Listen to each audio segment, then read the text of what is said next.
I mean, this is getting pretty serious, guys. Why do I feel like every day we're getting closer and closer to a lawless wasteland that's nothing but shortages and financial ruin? Now, I'm serious here, guys. People are getting shot at Home Depot in broad daylight. I mean, take a look at this. This is the Home Depot parking lot where that shooting happened, and you can see just before there was caution tape and detectives investigating. You see it right there. That's what it looked like all day. This shooting, though, happened at 9 o'clock in the morning. So as you can imagine, the store and the parking lot was very busy when those deadly shots were fired. One man I spoke with said he was inside checking out, paying at the register when he heard those shots go off.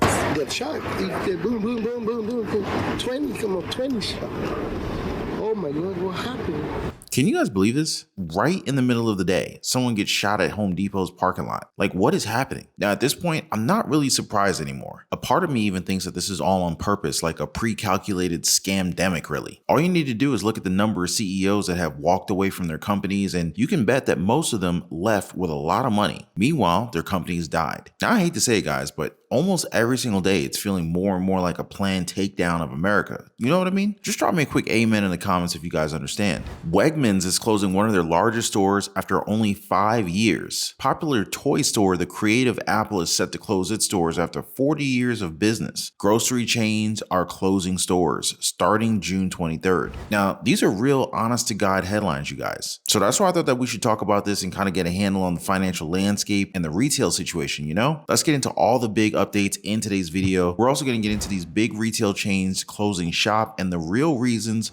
stores such as Home Depot, Walmart, and Starbucks are closing in big cities. Also, for the very best way to invest in gold or silver, check out the links in the description down below of this video. So these big chains and others have been closing in major US cities recently, which is kind of freaking people out, especially about the future of retail in downtown areas and business districts. It's just really these factors that are out of control. There are way too many dang stores. More people are working from home, everybody's shopping online, the rents are through the roof, crime is making people a little bit more nervous, and a general difficulty to find workers that are willing to work for slave wages, you know? Some experts say that a resurgence of downtown retail would mean some denser neighborhoods with a broader mix of affordable housing, experimental retail, restaurants, entertainment parks, and other amenities, which won't happen overnight. And hey, I'm all for affordable housing with all these amenities. What about you guys? You know, I bet taking care of these things and really just taking care of the American people will go a long way in terms of solving this crime crisis that we're seeing in store closures. So New York City Mayor Eric Adams, a Democrat, even said this a while back, quote, "We're losing chain stores that are closing down. People who are being employed in these stores are losing their jobs because of crime," end quote. But you know what? Maybe crime isn't the only thing to blame here. Some of these store closures have been happening for a while now, and it's not just about the crime rates. Cities like San Francisco, Los Angeles, San Diego, New York City, Seattle, Miami, and Chicago have been losing retail stores since 2017, at least according to JP Morgan Chase Institute. And it's not just crime. There are a bunch of other factors coming together to put these stores at risk. According to Morgan Stanley, from 1995 to 2021, more stores closed every year than they opened. It's a retail apocalypse, as they say. The government likes to say that everything is under control, but the truth is this phenomenon is happening all over the country. Big retail chains are shutting stores down left and right. Walmart alone has shut down about 40 stores since 2021, and they plan to close 20 more this year. Even Nordstrom and CVS, they're joining the club, closing a bunch of their locations. Nordstrom will shut down 15 locations in 2023. CVS also announced in 2021 that it will close 900 stores over 3 years. Now, one of the most surprising facts that I found out, even our beloved Goodwill is not immune to this tough time. They have had to shut down 18 stores in the second quarter alone. Lower profits and fewer people walking in the door have taken a toll on them. You know it's bad when a company that doesn't have to pay for its inventory and it caters to the working and lower classes is closing its stores. Goodwill. I mean, am I right, guys? Even grocery chains are bleeding stores. You know Wegmans? Well, they're closing one of their largest stores this summer. This is the one that's in Natick, Massachusetts. Measuring at 134,000 square feet, the store stands as one of the largest in Wegmans' 110 store strong portfolio, and it's one of the newest, opening in 2018. Now, according to one of the Wegman executives, quote, "Unfortunately, with this non-traditional location, we are unable to attract enough customers for our business model to work." End quote. But you see, it's not just the store at the fringes that are getting hit. Even for the stores that are still hanging on in the city centers, there are fewer people walking through their doors. Thanks to the pandemic, a whole bunch of people are working from home. Between 2019 and 2021, the number of people working from home tripled, going from around 9 million people to a whopping 27.6 million. This is according to the Census Bureau. The shift to remote work is hurting those downtown shopping areas that were designed for all these office workers commuting back and forth every day. And so now those office workers are spending way less money in the city centers. They're taking their dollars to the suburbs instead. And get this, guys, around 1 million people even left the city centers during the pandemic. No wonder retailers are following the money and opening up shop in cheaper cities like Phoenix and Houston. Now everyone will see the reason why we needed mom and pop stores. Time for our family-owned businesses to come back. What do you guys think? A financial opportunity in the making? Maybe if we play our cards right. Let's not forget, online shopping is still on the rise. E-commerce accounted for about 14.7% of all retail sales in the last quarter of 2022.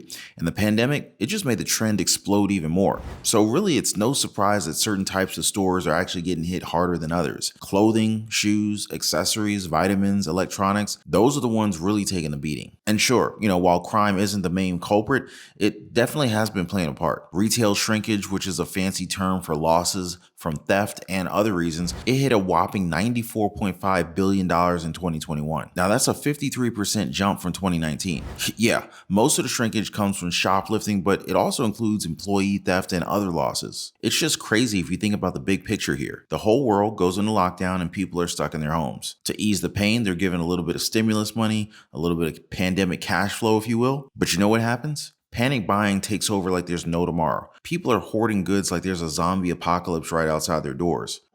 Toilet paper, you know what I mean? Now, I think everybody here can remember exactly how chaotic everything was back then. Now, because of this panic buying frenzy, prices went through the roof for all sorts of stuff like lumber, housing, even everyday services like construction. But here's where the second part comes in. While some companies were raking in the additional income streams from all sorts of channels, others were suffering like never before. I mean, they were hurting so bad financially that they had to start closing stores left and right. It was a total disaster for them, with revenue losses piling up and no buyers walking through their doors. It's like a ghost town in some of those places. But even giants like Home Depot, they couldn't escape the downturn. They recently hit the brakes, admitting that the American consumer is simply tapped out. After 3 years of booming sales in the home improvement sector, it all came crashing down. Now, I got a list of some major casualties, my friend. These are the big box retailers that we've all grown to love and depend on for our everyday needs. But unfortunately, they won't be serving some of our local towns anymore. It's a real bummer. But here's the lowdown on their closures. All right, so I already mentioned Wegmans, but there's some other grocery store chains that are going to be closing their stores this summer. So Giant Eagle is shutting a store later this month in West Newton, Pennsylvania. The store's last day is going to be June 23rd because the store's owner, Mike Benji and Marianne Benji, have decided to retire and close up shop. Now, me personally, I don't know why they didn't just sell the business versus just kind of closing up shop. But anyway, shoppers down in the South are going to be set to lose some grocery options soon as well. In a May 5th press release, Natural Grocers announced that they will be closing 2 of their stores in the Dallas-Fort Worth area. The 2 locations in North Texas will shutter for good on June 27th.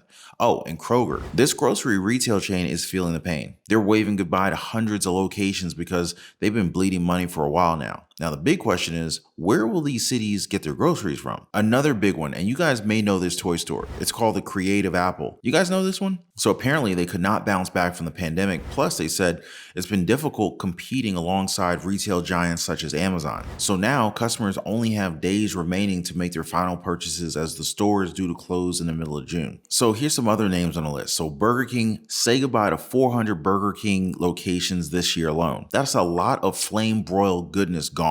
Even McDonald's is closing 100 stores in 2023. Their president even commented how they're going to close a whopping 1,000 stores after California passed a new wage bill. Well, if you can't pay their wages, I don't think that you should be blaming the employees, Banana Republic, they have been hit hard with a drastic drop in sales. So hard that they're closing over 130 stores this year. It's like our stylish and affordable clothing options are dwindling away. GameStop, one of the biggest gaming retail stores in the world, has taken a massive hit. They've already closed 462 locations this year, and they're estimating another 783 closures over the next 2 years. It's game over for them, I guess. Fossil. Now, this one really surprised me. So Fossil, the watchmaker and accessory retailer, they closed 75 stores this year. They've lost a whopping $100 million in revenue. And get this, guys, they're planning on closing 20 more stores nationwide. It's kind of like time's running out for them. Macy's. So when was the last time you went into a Macy's, right? Well, no wonder Macy's has been hit hard in the past couple of years. They've already closed 125 stores prior to this year. Can you guys believe this? And now they're planning to close another 45 stores this year. Man, it's really tough just to see all of these big name stores that we've all grown up with just vanish, especially the ones that we rely on for our everyday needs. But hey, the times are changing and we're going to have to evolve the way we shop. It's a reminder that nothing lasts forever and, we have to adapt to the new normal. And like I said, guys, with the changing financial times comes new opportunities as well as new ways of generating additional streams of income. Maybe it's time to look into opening up a small retail store in your area. What do you guys think? We could definitely talk more about that in the next one if you guys like. Just hit me up in the comments down below. For now, that was our retail store update and daily news report. Home Depot and other retail giants just closing up shop, all the economic factors at play, and of course, the possible financial opportunity during this crisis. Right now, you should see 2 videos here above my head. Go ahead and click on those videos now and check those out. I hope you guys got something out of today's video. I appreciate you guys sticking with me and for lighting up the like button. Much more to come. I look forward to seeing you guys on the next ones. Y'all be safe.